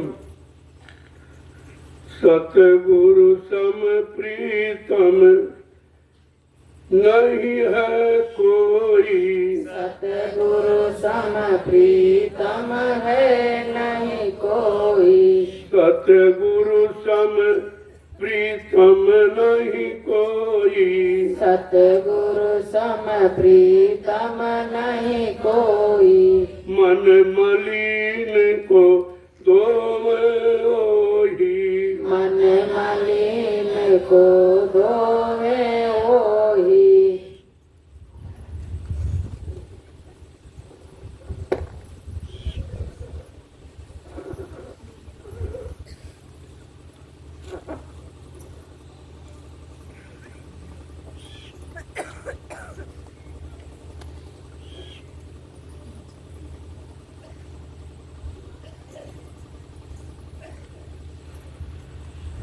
देखो कितना समझा के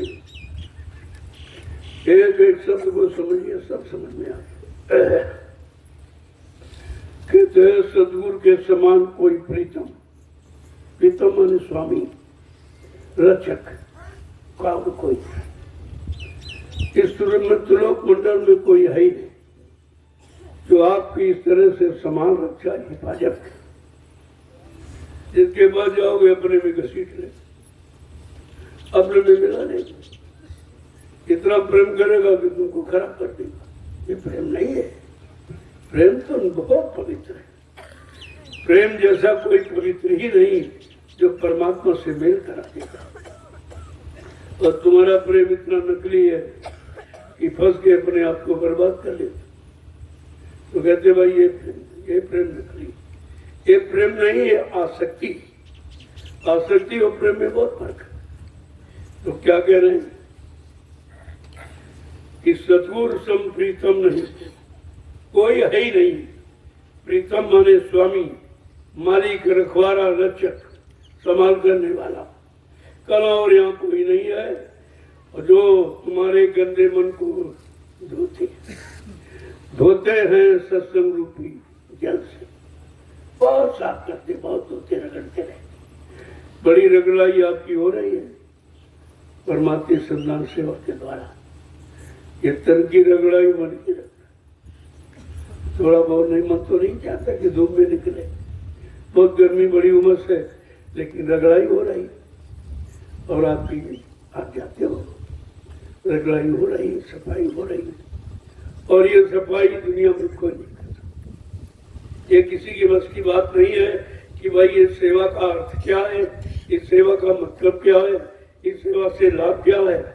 क्योंकि परमार्थी लाभ कोई जला नहीं सकता, और वो भी अनंत जन्मों का किया हुआ, वो पाप छीन हो जाता है परमार्थी सेवा के द्वारा। कितना बड़ा लाभ, क्योंकि सेवा में तुम्हारा कोई स्वार्थ नहीं। स्वार्थ होता तो इससे भी लाभ नहीं, क्योंकि आपने स्वार्थी सेवाएं बहुत की, आज भी कर रहे हो।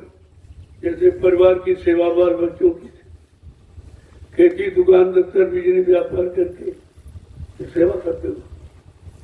इस समाज की सेवा, देश की सेवा। लेकिन कभी आपने अपनी जीवात्मा के बारे में सोचा है? इसकी सेवा जो तुम्हारे शरीर को जिंदा रखे, क्या उसकी सेवा कभी की है, या उसके बारे में कभी सोच रहे हो, या इसके बारे में किसी से पूछा? कुछ नहीं किया। आगे क्या कह रहे हैं कि मेरा भाग उदय हुआ भारी, मेरा भाग उदय हुआ भारी, मेरा भाग उदय हुआ भारी, मेरा भाग उदय हुआ भारी। सतगुरु की मैं हो गई प्यारी, सतगुरु की मैं हो गई प्यारी, सतगुरु की मैं हुई अति प्यारी, सतगुरु की मैं अट हुई प्यारी। देखो क्या कह रहे, मेरा भाग्य देव जो दुर्भाग्य में बदला था, आज वो भाग्य में बदल गया कि सदगुरु स्वामी की मैं प्यारी हूँ। उन्होंने हमसे प्रेम कर लिया। और अपना बना लिया। का ये मेरा बड़ा सौभाग्य। ये तो किसी किसी को मिलता। सदगुरु से सभी प्यार करते हैं, लेकिन सदगुरु जिससे प्यार करते हैं वो कितना भाग्यशाली होता है, कितना भाग्यशाली होता है। आगे क्या कह रहे हैं कि जगत जीव क्या जाने महिमा, जगत जीव क्या जाने महिमा, जगत जीव क्या जाने महिमा, जगत जीव क्या जाने महिमा, वेद कतेव न जाने मरमा, वेद वेद न जाने मरमा, वेद पुराण न जाने मरमा, वेद पुराण न जाने मरमा। आए सांसारिक जीव सांसारिक वासनाओं भोगों में फंसा, ये बेचारा सदगुरु की महिमा को क्या जाने कि सदगुरु क्या है, कौन है, कहां से आए, क्यों आए, किस काम के लिए आए, और कहा वेद पुराण जिन पर पूर्ण आधारित है आज लोग, ये इनके अलावा कुछ नहीं। कहते ये भी नहीं जानते, ये भी सदगुरु की महिमा से बहुत दूर है, क्योंकि ये बीच के लोग की करनी को जानते हैं, लेकिन आत्मा की उद्धार की करनी न जानते न इनमें लिखी। तभी तो कहा गया वेद थके ब्रह्मा थके और थकी गए शेष महेश, और गीता का जो गम नहीं वो सतगुरु का देश, उस देश से ये सब वहां नहीं पहुंच सकते, न पहुंचे ना ये पहुंच सकते, क्योंकि इनको अधिकार नहीं है। ये अपने अपने लोक में बैठ के तुम्हारे जैसे मृत लोक में भोग तुम करते हो, वहां के भोगो भोगते। एक तो उनकी जीवात्मा बिचारी पड़ी, वो भी नहीं जा पाई, और तुम उन्हीं के सहारे बैठे हो, उन्हीं का गीत गाते हो, उन्हीं को पढ़ते सुनते सुनाते हो। लेकिन संतों की शरण में जाओ तो इसका पूरा भेद आपको मालूम हो जाए कि भाई इनका सुनिए तो कहाँ तक पहुँचाया, इनका कहना माना तो कहाँ तक पहुँचे, क्या हो पाया।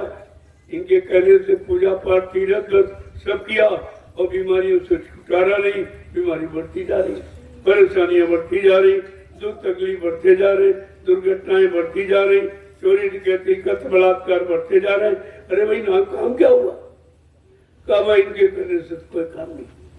तब कहते हैं सतगुरु का कहना, आगे क्या कह रहे, ज्ञानी जोगी सब थकी हारे, ज्ञानी योगी सब थकी हारे, ज्ञानी जोगी सब थकी हारे, ज्ञानी जोगी सब थकी हारे, सतगुरु महिमा कोई न विचारे, सतगुरु महिमा कोई न विचारे, सतगुरु महिमा कोई न विचारे। सतगुरु महिमा कोई न विचारे। देखो कितना समझा के कह रहे कि ज्ञानी योगी ये सब आते, ये भी नहीं पाता, क्योंकि इनको भी रास्ता नहीं मिला। रास्ता बताने वाले उस समय संत महापुरुष आए नहीं थे, क्योंकि ये सतयुग के तत्वापर में हुए,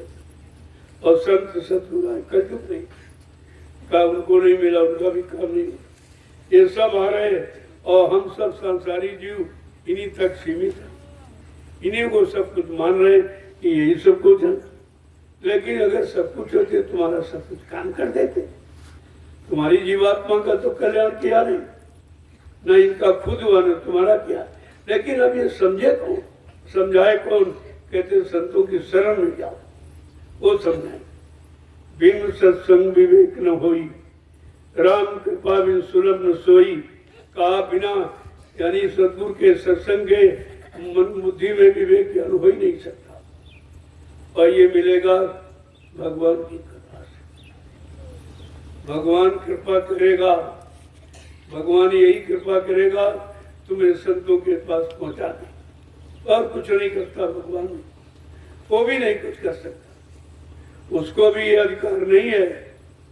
केवल वो संतों के पास पहुंचा देंगे और संत तुम्हारी सब बना देंगे अगर तुम उन पर पूर्ण विश्वास करो।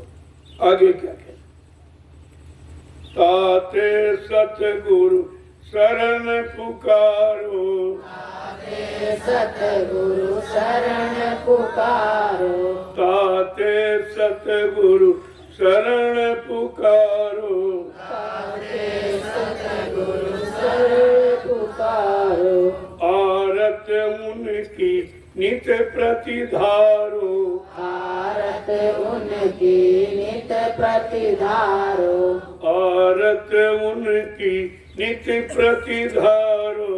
आरत उनकी नित प्रतिधारो। सब समझाने के बाद कहते हैं इसलिए अब तुम सदगुरु की शरण में चलो, वहां तुम्हारा ये सब काम बन जाएगा और वो कुछ लेते भी नहीं, बिल्कुल निस्वार्थ सेवा जो किसी ने नहीं की है वो तुम्हारी कर देती। उनको कुछ चाहिए नहीं, वो चाह इच्छा से बहुत दूर है।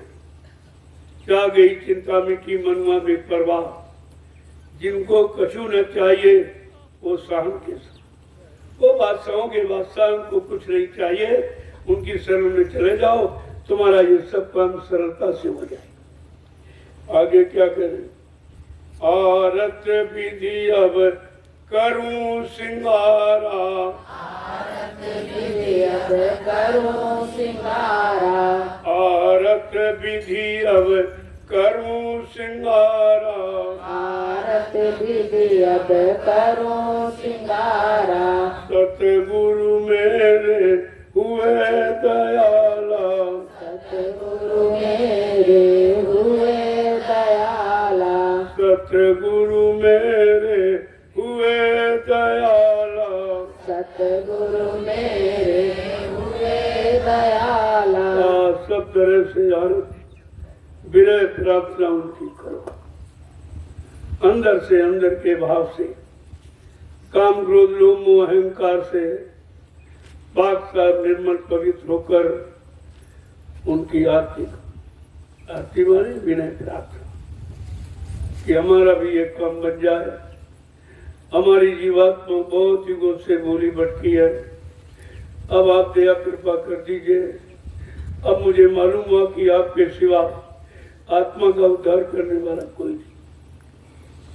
आगे क्या करें कि सतगुरु स्वामी परम दयालु, सतगुरु स्वामी परम दयालु, सतगुरु स्वामी परम दयालु, सतगुरु स्वामी परम दयालु, करे आरत उन हुआ निहाल, कर आरत उन हुआ निहाल, करे आरत उन हुआ निहाल, कर आरत उन हुआ निहाल, सतगुरु कहे करो तुम सोई, सतगुरु कहे करो तुम सोई, मन के कहे चलो मत कोई, मन के कहे चलो मत कोई। क्या करे अंत में, सतगुरु जैसा कोई दयालु कृपालु, जितनी शक्तियां सब काल के अधीन रही, काल के हुक्म आदेश का पालन करती गई, लेकिन सतगुरु दाता दयालु जो का दयाल देश से आए, दयाल का भंडार लेके आए और सब जीवों पर दया करने आए और दया करके अपनी जीवात्माओं को घर पहुंचाने के लिए आए। कहते अब तुम्हारे पर वो दयाल हैं, अब उनके शरण में जाकर उनकी दया का लाभ ले लो। वो तो लुटा रहे बांट रहे, वो कोई पैसा सामान थोड़ी देते। तो इतना बड़ा सौभाग्य जीवों का किसी युग में नहीं जो आज घोर कर युग, जहाँ तुम्हारी सुनने वाला, तुम्हारी मदद करने वाला, तुम्हारी रक्षा इबादत करने वाला कोई नहीं। सब तुमको बिगाड़ने वाले, तुम्हारी शक्ति को खराब करने वाले।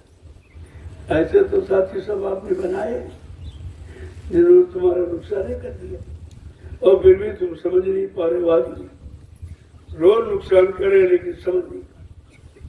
अगर यही काम कोई समाज में कर दे, अरे कैसे बहुत गलत है, बहुत बड़ा व्यभिचारी है, बहुत बड़ा दुष्ट है, इसको सजा दी जाए, इसको जेल में बंद किया जाए और यही काम रोज हो रहा, वो सजा नहीं है। अरे कर्म तो वही है और कर्म चलो यहाँ बच जाओगे ना, उसके दरबार में तो नहीं बचे। हमने तो वही किया था, बाहर किया था, मंदिर तो भाई चलो बाहर किया, कर्म खराब है और घरों में क्या होगा, इन दीवालों की आड़ में क्या हो रहा, तो वही रहा जो बाहर हो अंदर।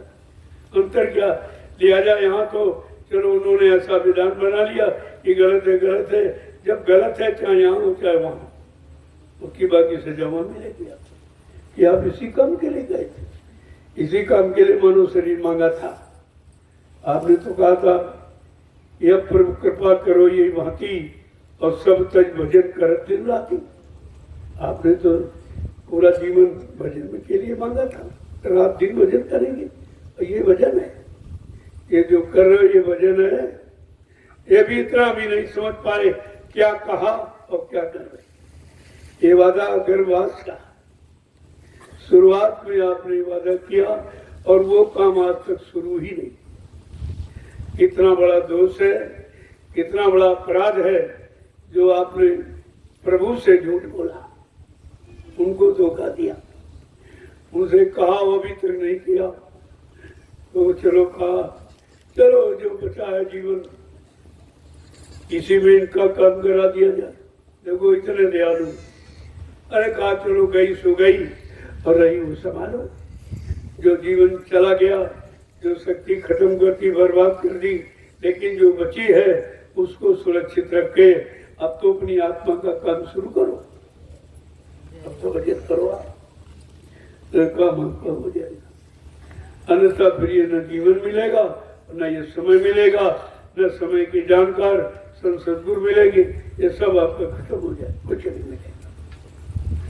तो कितनी बात संभाल की, इसलिए एक एक वचन को पी जाओ, ये सब काम आपको, ये पूरा भेद खोल दिया। जय गुरुदेव, जय गुरुदेव, जय गुरुदेव, जय गुरुदेव नाम किसका, प्रभु का, जय गुरुदेव नाम किसका, प्रभु का, जय गुरुदेव नाम किसका, प्रभु का, प्रभु का प्यारा नाम। जय गुरुदेव। अब आप लोग खड़े हो जाओ, देखो सुनो कम गुनो ज्यादा, फिर गुन लो तो उसको धोनो, यानी उसमें से साफ छांटो, उसमें से कौन वचन तुम्हारे लायक कर सकते, वहां से शुरुआत। धीरे धीरे ये सब वचन आप करने माने लोगों, लेकिन शुरुआत तो करो कहीं से। अभी आपने शुरुआत नहीं की, तो शुरुआत साकार बनने से, चलो कुछ नहीं करते तो शाकाहारी बन जाओ। धर्मात्मा महात्मा ज्ञानी त्यागी वैरागी नहीं बन पाए तो शाकाहारी बन जाओ। कज्जू में तुम्हारा काम इसी से हो जाएगा, लेकिन साकार अभी पूरा आपको मालूम है, तो शाकाहारी अभी कोई नहीं है, बनाए जा रहे। पहले मोटा मोटा छुड़ाया जा रहा कि भाई मुर्गा मांस ये खाना और दारू नशा ये बुद्धि को खराब करना, लेकिन झूठ बोलना क्या ये साकार में आता, किसी को धोखा देना क्या ये साकार में आता, छलकपट बेईमानी सीना जपी क्या साकार में आता, व्यभिचार गोचार करना क्या ये साकार में आता। अभी इसका बहुत बड़ा क्षेत्रफल है। अभी धीरे धीरे आप पर बोझा डाला जा रहा कि पहले आप मोटा मोटा मांसाहार, ये मांस का आहार, ये तो इसी ने तो उसको खराब किया। इसी ने तरह तरह की बीमारियां तुम्हारे अंदर प्रवेश कर दी हैं, जिससे माहौल वातावरण खराब हुआ है, जिसका प्रभाव दूषित माहौल का प्रभाव सब पर पड़ता है। क्योंकि जब तुम मांस खाने लगे तो जीव की हिंसा होने लगी। अगर ना कहो तो कौन काटेगा, बच जाएंगे बेचारे, वो तुम्हारे लिए मारे जा रहे। ये भी अपराध तुम्हारे सिर है। और जो गंदगी डाल रहे हो, मनुष्य मंदिर इसमें जीवात्मा बैठी, उसके सामने गंदगी डाल रहे हो, ये भी अपराध है। तो एक तरह से नहीं, कई तरीके से आप अपराध करते हो, तो उसकी माफी यहाँ कौन करा सकता? तो जो कोई नहीं कर सकता, रुपए पैसे धन दौलत सामान देकर, वो काम संत महापुरुष आपका मिट्टी डोला के कर, मिट्टी जिसकी कोई कीमत नहीं लोग करते, और जिसमें कोई आपका खर्चा नहीं हो रहा। इस कर्म कर्जे के उतारने में आपका कोई खर्चा। और लोगों ने कितने तरह तरह के उपाय बताए, पूजा करो, पाठ करो, तीर्थ करो, व्रत करो, कितना खर्चा और काम कुछ नहीं। इस खर्चे से काम थोड़ी होगा। और इधर संतों ने कहा कोई खर्चा नहीं और काम हो जाएगा। एकदम उल्टा कर दिया, एकदम सरल कर दिया। और अभी जो जीव नहीं कर पाएगा तो फिर से सरल उपाय कभी नहीं मिलेगा। एक जलिया मिट्टी अगर बोझा आपने डाल दिया 5 किलो का, 10 किलो का, 20 किलो का, और तुमने तो इतना बोझा पाप कर्मों का लाद रखा जिसकी कोई नाप तो नहीं। अगर वो डलिया रखने से धीरे धीरे उतर जाए तो इससे सरल कोई, और ये सब कर सकते। इसलिए आया उपाय कि गरीब अमीर सब करे, कोई नहीं, क्योंकि इसमें सब कर सकते। लेकिन अब जब शर्म आ गई, कहा इस क्रिया में, इस परमार्थी सेवा में जिसने की शर्म, उसके खोटे कर्म। इससे सरल उपाय तुम्हारे लिए कोई नहीं कर सकता। इसीलिए तो जंगल झाड़ी खरीदे गए कि आपको सेवा मिल जाए, सेवा करते रहो, कर्म करके उतारते रहो। तो आज आपको जो कल एक खेत लिया गया है, उसमें झाड़ी काट दो, यहाँ से दो ले, तो या तो डीसीएम निकाल लो, कुछ लोगों को लो चलो, क्योंकि झाड़ियाँ बहुत बड़ी बड़ी काटना है, साफ करनी है। वो जगह हाईवे पर है, वो जो काम उससे दिल्ली हाईवे बनना है उसी पर है जमीन, तो उसकी आप सफाई होनी है। एक अवसर मौका मिल जाए, पता नहीं वो कहाँ कौन सा ऐसा काम हो जाए जिससे करोड़ों लोगों का भला होने लगे। क्यों ये जमीन इसीलिए ली जा रही लोगों की भलाई के लिए। तो आपका एक अवसर ये भी मिल गया, तो कुछ लोग उधर थोड़ा है, कुछ लोग चले, बाकी आप सेवा, कोई सेवा करो, लाभ करो। ऐसा नहीं कि वहाँ कोई ज्यादा लाभ, तो काम आप कर चुके हैं। हम बहुत झाड़ी बात, जो लोग नहीं किए हैं या कर सकते, करने की इच्छा है, तो उधर चले।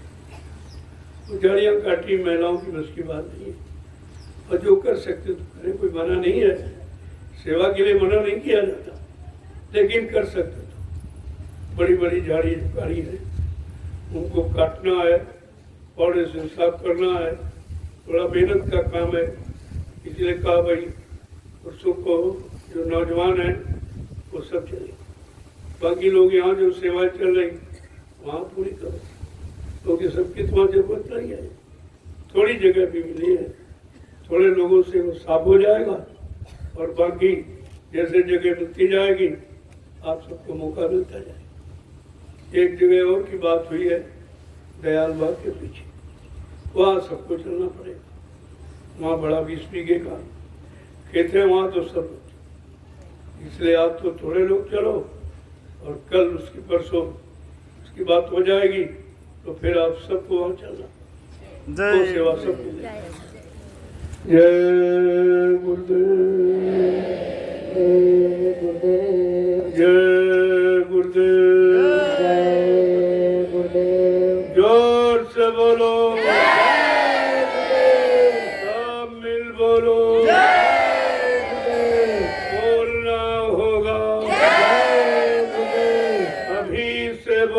जय गुरुदेव, दुख दर्द हरेंगे, जय गुरुदेव, सब कष्ट मिटेंगे, जय गुरुदेव, सुख शांति भी देंगे, जय गुरुदेव, सबके दाता, जय गुरुदेव, सबके मालिक, जय गुरुदेव, प्रेम से बोलो, जय गुरुदेव, ये नाम नहीं इंसान का, ये नाम है प्रभु का, ये काम नहीं इंसान का। प्रभु का, इसलिए भंडारे से भोजन अपना ले, क्योंकि दूर है, बार बार आने में आपका समय खराब, तो वहीं सेवा करो। एक टैंकर पानी का ले लो, कई लोगों को रिक्शे में बैठा, या ट्रैक्टर ट्राली पर थोड़े लोग, चलो ज्यादा नहीं, बहुत थोड़ा शुरुआत हो जाएगी, फिर परसों सबको ले चलेंगे। परसों तक तो बहुत जरूरत पड़ेगी, बहुत बड़ा खेत है, वहाँ बहुत बड़ा काम है, सबको सेवा मिल जाएगी। कोई न कोई सेवा का आधार बराबर रखा जाए, ताकि प्रेमियों को सेवा मिलती रहे, उनका भी काम होता है।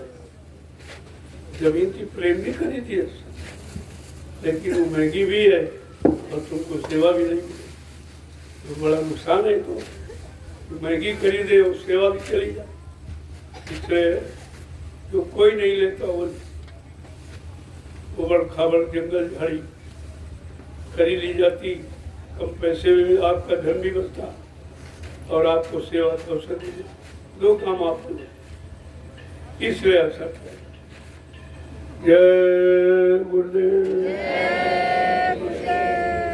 अब इनको और जल्दी से ले, ताकि धूप न होने पावे ज्यादा। वैसे आज बादल रहेगा, धूप कम रहेगी, सेवा का अवसर ले चलो भाई, कुछ लोगों के आने चलो, और कुछ को जहाँ तुम्हारी सेवा करवा रहे थे वहाँ पर 2 दिन में 3 दिन बाद जब वो जमीन का मतलब यानी लिखा पड़ी हो जाएगी, आपको वहाँ ले चलेगा, वो अपने दयाल वाक्य वहाँ तो काफी समय लगेगा, 1 सप्ताह 2 सप्ताह को लग जाए उसको लेवल करने में बराबर, ताकि जल्दी से हो जाए, तो कुछ बीज बो दिया, कुछ आपका हो जाए आपके खर्चे के लिए, क्योंकि भंडारा भी चलता रहेगा। अभी तो 6 भंडारों को मौका मिला, चला रहे, और भी धीरे धीरे जिनकी इच्छा होगी लेके आएंगे, उनको भी सेवा का मौका मिल जाएगा। बाकी तो आपके भोजन के लिए पर्याप्त करना, सब में कारोबार सबका लेन देन होता है, इसलिए नहीं कि एक ही में जुटे, सब भोजन सब में करूँगा सबका, ताकि उनको भी सेवा का मौका भी है, सेवाओं से आदान प्रदान हो।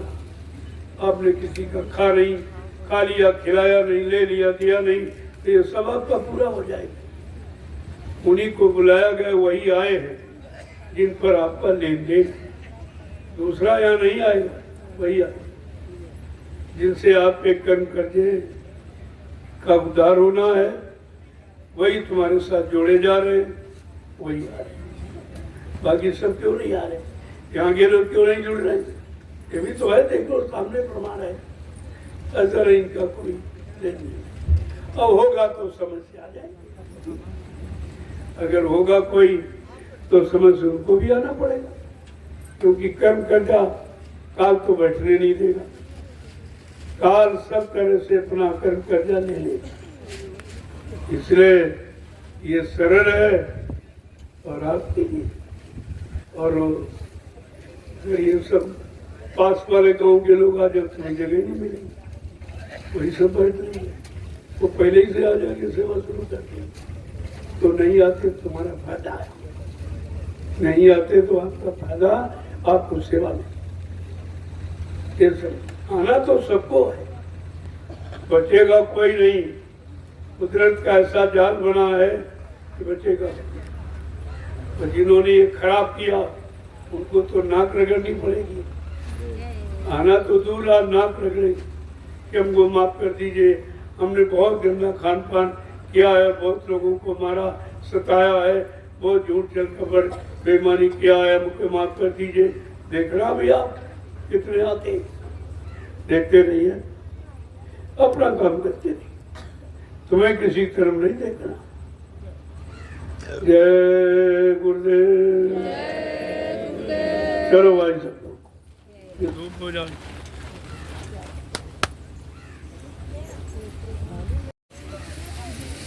देखो इस बात का ध्यान रखिए, आप भोजन के लिए अपनी थाली लोटा जरूर लेके चलो। रोज कहा जाता इतनी बार कहा गया कि भोजन करने के लिए अपना शुद्ध पात्र रखो। जितना पात्र शुद्ध होगा उतना भोजन शुद्ध होगा, जितना भोजन शुद्ध होगा उतना भजन शुद्ध होगा। सही भजन करने के लिए आपको शुद्धता का विशेष ध्यान देना।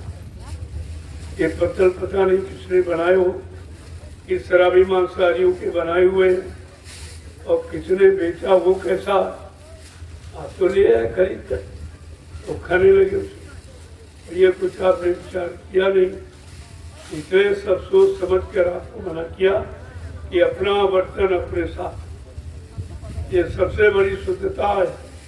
इसलिए जो लोग चलेंगे सब थाली लोटा लेके, मैं भी आऊँगा ऐसा नहीं है, देखूंगा भाई मैं वहाँ रहूँगा, ये थोड़ी तुम्ही को धूम में कर, मैं भी धूम में रहूँगा। जय गुरुदेव। अब आप अपना थाली लोटा ले लो, झंडा डंडा ले लो, और ये धनुष बाण है आपका, इसको हमेशा कंधे पर रखो।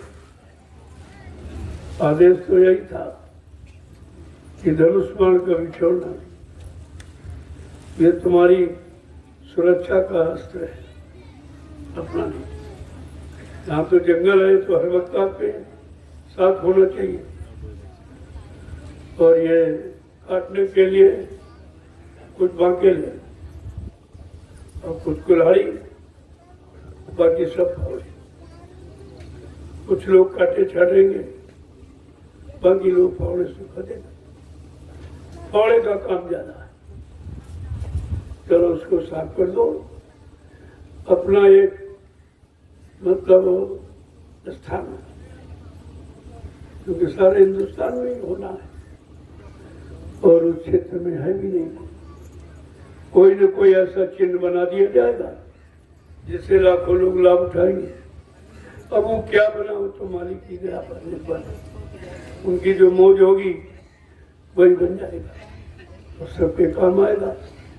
लेकिन पहले जगह तो होनी चाहिए, बगैर जगह तो कुछ नहीं होगा। और यहाँ विस्तार इसलिए है कि जितने राष्ट्रीय कार्यक्रम है सब आश्रम करो, इधर उधर नहीं। जी सर। बाकी छोटे मोटे कार्यक्रम तो जगह जगह होंगे देश में, लेकिन बड़े कार्यक्रम केवल यहाँ, क्योंकि उन कार्यक्रमों की आपको परमिशन मिले और जगह भी आपको नहीं मिल पाएगी। अब संगत बड़ी तेजी से बढ़ रही, एक कार्यक्रम में सबके 2-3 हजार आदमी बढ़ जाता, वैसे भी इतनी ज्यादा, और हर कार्यक्रम में ऐसी बढ़ती रहेगी तो फिर, और आश्रम पर सभी लोग आ जाते, सबकी इच्छा होती चलो आश्रम पर चलेंगे। और आश्रम की महिमा कुछ अलग है, वो भी लाभ प्रेमियों को मिल जाता। और अपनी आप निजी व्यवस्था है, पानी की मतलब यानी लकड़ी की, उधर नहाने धोने सब व्यवस्था, मतलब ठहरने की अपनी निजी है। तो इसलिए इसी स्थान पर राष्ट्रीय कार्यक्रम संपूर्ण हो सकते हैं, विधिवत हो सकते हैं, इसलिए किया। और आप उसी तरीके से अब हमको तैयारी करें कि सारे राष्ट्रीय कार्यक्रम जब यहाँ होंगे तो एक पहले से उसकी स्थायी व्यवस्था करनी है। जैसे कार्यालय है, कार्यालय में तमाम विभाग है, पूछताछ विभाग है, खोया पाया विभाग है, मतलब सुरक्षा विभाग है, ये तमाम तरह के विभाग हैं। उन विभागों को उसी साथ में बना दिया जाए। जैसे गैराज ये बना, ऐसा गैराज बन जाएगा, स्थायी आपका कार्यालय होगा, पूछताछ विभाग होगा, वहीं पर सब होगा कि अगर कोई मीटिंग करना चाहो कहीं ढूंढना न पड़े तो फट से वहाँ पर सारे विभाग एक ही जगह नहीं, इधर उधर नहीं, सारे भंडारे एक लाइन में हुए, इधर उधर नहीं। ये मतलब व्यवस्थित व्यवस्था पहले से निश्चित कर दी जाएगी। भंडारों की जगह निश्चित हो जाएगी, कार्यालय की जगह निश्चित हो जाएगी, आवासीय व्यवस्था निश्चित हो जाएगी। सोचा तो ये जा रहा कि हर प्रांत जिले को अलग अलग बना दिया जाए और वो उनका बोर्ड लग जाएगा और पूछताछ कार्यालय में संपर्क करके वो अपनी जगह पहुंच जाएंगे, कोई दिक्कत परेशानी नहीं। ये सब समिति के लोगों को स्वराज टाइट करेंगे। उनको 15 दिन पहले जाना पड़ेगा व्यवस्था के लिए और पूरे कार्यक्रम में रहना पड़ेगा और कार्यक्रम जब समाप्त हो जाएगा तो 10-15 दिन बाद सारा व्यवस्थित करके तब ऐसा जो करेंगे वो समिति में रहेंगे। नहीं अपना घर चले जाए भजन करें। अपना समय नहीं दे सकते हो तो आगे तो और समय मान जाए। आगे की आपको नहीं मालूम भूमिका कि दूरदर्शी की भूमिका क्या है कि महीने में 30 दिन होते हैं, 29 दिन आप काम करो, एक दिन आपको कागज सबमिट करने का समय, 30 दिन बराबर काम। पास में हो तो पैदल, थोड़ी दूर हो तो साइकिल, ये जीप बंगला ये कुछ नहीं होगा। ये इसी के लालच में सब तोड़ रहे हैं। यहाँ तो लोग ऐसे हाथ जोड़ेंगे कि महाराज हमको कुछ नहीं चाहिए, कुछ नहीं चाहिए, इतना काम होगा। पैसे में काम कोई नहीं, दाम दाम है, तो पैसा मिल रहा, तनख्वाह मिल रही, सब ये इनको तनख्वाह नहीं दी जाएगी। जो देश का की सेवा करेंगे उनको तनख्वाह नहीं, उनके बच्चों की परवरिश, देखभाल, पढ़ाई लिखाई, शादी ब्याह सब राष्ट्रीय कोष से किया जाए, लेकिन तनख्वाह बढ़ जाए तभी तो बेईमानी हो रही। तनख्वाह मिल रही काम कुछ, सबसे ज्यादा तनख्वाह तो राजा ही ले रहा। अरे राजा जब वेतन लेगा तो प्रजा का क्या होगा? राजा कोई वेतन लेता है? कोई इतिहास राजा का? आप वो स्वतः मेहनत करता था और जो उससे पैदा होता उसकी रोटी खाता था और राजकोष का धन कहता नहीं ये प्रजा का, मेरा इस पर कोई अधिकार नहीं। केवल धर्म में, प्रजा की व्यवस्था में, उसके निजी काम में तो खर्च किया जाएगा, लेकिन राजा व्यक्तिगत अपने पर नहीं खर्च। आज तो सब व्यक्तिगत अपने पर खर्च कर रहा है। रोज एक नई ड्रेस पहनता, जनता बेचारी चिथड़ों में घूम रही, कपड़े नहीं, वो रोज एक नई ड्रेस बदल रहा है। क्या इसको देना नहीं पड़ेगा? ये राष्ट्रीय कोष का इसके पास क्या, इसको सब देना पड़ेगा। भगवान के दरबार में राजा प्रजा कुछ नहीं, सबका फैसला होता, वहां तो फैसला सबको। इसे दिन बड़े बड़े राजे महाराजे बादशाह आज भी नरकों में पड़े, जब राजा की जूतियों की मार खा रहे, कोई बचाने वाला नहीं। लेकिन ये तो इस बात को समझते नहीं, ये संदेशा नहीं सुनते, समझेंगे क्या? इनमें खुद ही अहंकार जरूर हम सब जानते हैं।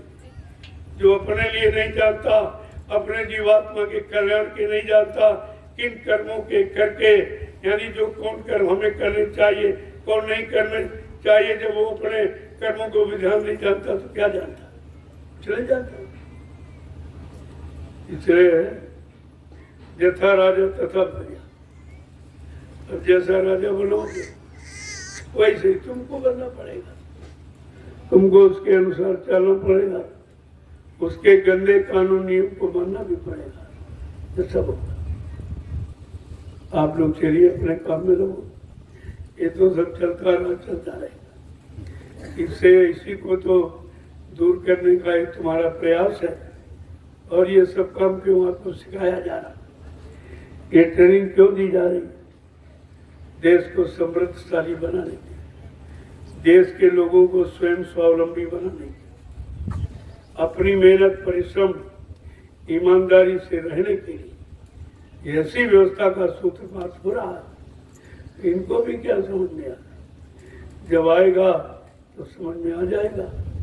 जब वो खड़ा हो जाएगा, एक एक मिनट पल घड़ी का तुम्हारा हिसाब बताएगा, तुम इतने साल राजा रहे, तुमने ये किया ये किया ये किया, उस समय आप क्या कहोगे, क्या बोलोगे उस समय? वो तो एक एक मिनट की घटना तुम्हारी खोल के रखी। इनको अभी इसकी कोई खबर नहीं, इनको इसका विश्वास नहीं कि कोई देख भी रहा है, कोई नोट भी कर रहा है, कोई हमको समझ भी रहा है, कोई समझा भी रहा, तो सब तो काम हो रहा है, काम कोई बंद है। अब तुम न करो न मानो तो तुम जानो तुम्हारा काम जानो। महात्मा पर फर्ज अदा करते, अपने राजा को अपनी प्रजा पर कोई कष्ट आता दिखाई दे रहा तो समझ से आपको इशारा कर देते, अगर मान जाओगे तो ठीक, नहीं मान जाओ तो विनाश हो जाए। देखा नहीं महाभारत में, महाभारत सबने समझाया लेकिन राजा नहीं माना, समझ में नहीं आया, और फिर समझाने वाले भी भ्रमित हो गए, वो भी मान सम्मान में फंस गए, लेकिन नहीं, कोई ना कोई तो बीज रखा जाता है। उस समय समझाने वाला था, कौन था? महात्मा विदुर, महात्मा ही समझाता, कोई नहीं समझाता। उसने कहा न राजा रहेगा, न राजा का राज्य रहेगा, न राजा के पुत्र रहेंगे, कुछ नहीं बचेगा। अगर आप धर्म पर ना आए, तो धर्म की नीति ना अपनाई, न तुम्हारा राज्य रहेगा न तुम्हारे पुत्र रहेगा, और सब कुछ हुआ। अब बाद में समझ में आया, फिर पछताए होत का जब चिड़िया चुन गई, समय निकल गया, तब तो समझा नहीं, अब तुम्हारे समझाने से रोने के सिवा उसको कुछ हाथ नहीं लगा। ये इतिहास इसीलिए रखा गया कि तुम कोई ऐसा काम मत करो जब तुमको भी यही सजा मिली। ये तो इतिहास पढ़कर भी कुछ नहीं समझ, और वो भी 3-3 युगों का इतिहास। कलयुग का राजा तो सबसे अच्छा विवेकी होना चाहिए, जिसके सामने 3-3 युगों का इतिहास रखा, राजाओं का, बादशाहों का, सम्राटों का सब इतिहास है। लेकिन जब मनमानी, जब सिर पे भूत बैठ जाता, मान सम्मान अधिकार वो समझने ही नहीं थे। बाबा जी ने क्या कहा, चंडी मसाल लेके निकल गए, पहले विश्व में धन का सफाया करेगी, फिर भारत में आ जाए। चंडी एक देवता है, तुम उसको क्या समझोगे?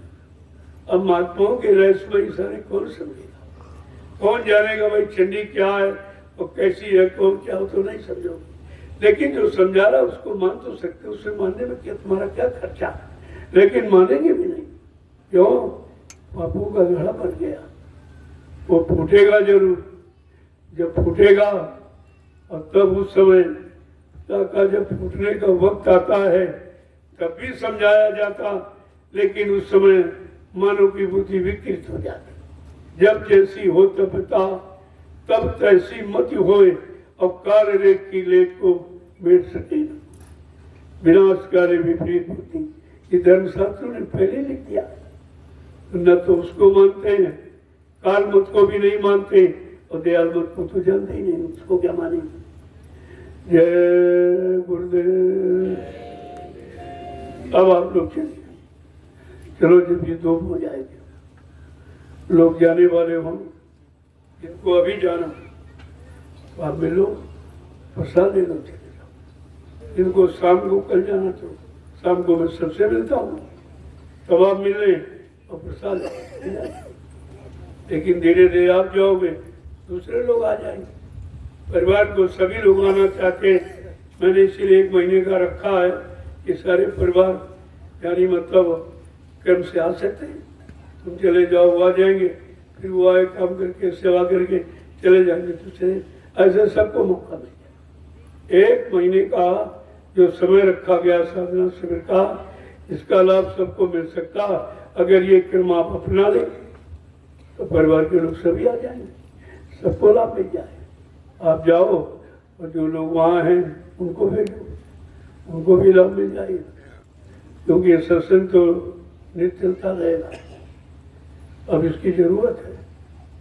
तो पहले भी आपसे कहा गया था कि सत्संग आगे सुनने को मिलेगा, और बीच में भी कहा था जो ये सुनाया जा रहा है ये बंद हो जाएगा, ये नामदान भी बंद हो जाएगा और ये संदेश खत्म हो जाएगा। लेकिन आगे धीरे धीरे कुछ समय गुजरने के बाद ये सत्संग जारी होगा। तो 12 वर्ष गुजरने के बाद अब ये संदेश जारी हो रहा और आपको इसकी जरूरत है। जरूरत की चीज तो आपको सुननी चाहिए, वो आप नहीं सुनते हो, और जो नहीं तुम्हारे मतलब की रात नहीं सुनते वही तुम्हारे अंदर गुस्सा पड़ा। अब जगह उसी से भर गई तो ये चीज समझ ही नहीं आपके आती। जय गुरुदेव। चलो जो लोग अभी जाने वाले हैं आप मिलो, ताकि मैं भी समय से अपनी क्रिया करके वहां पहुंचूं।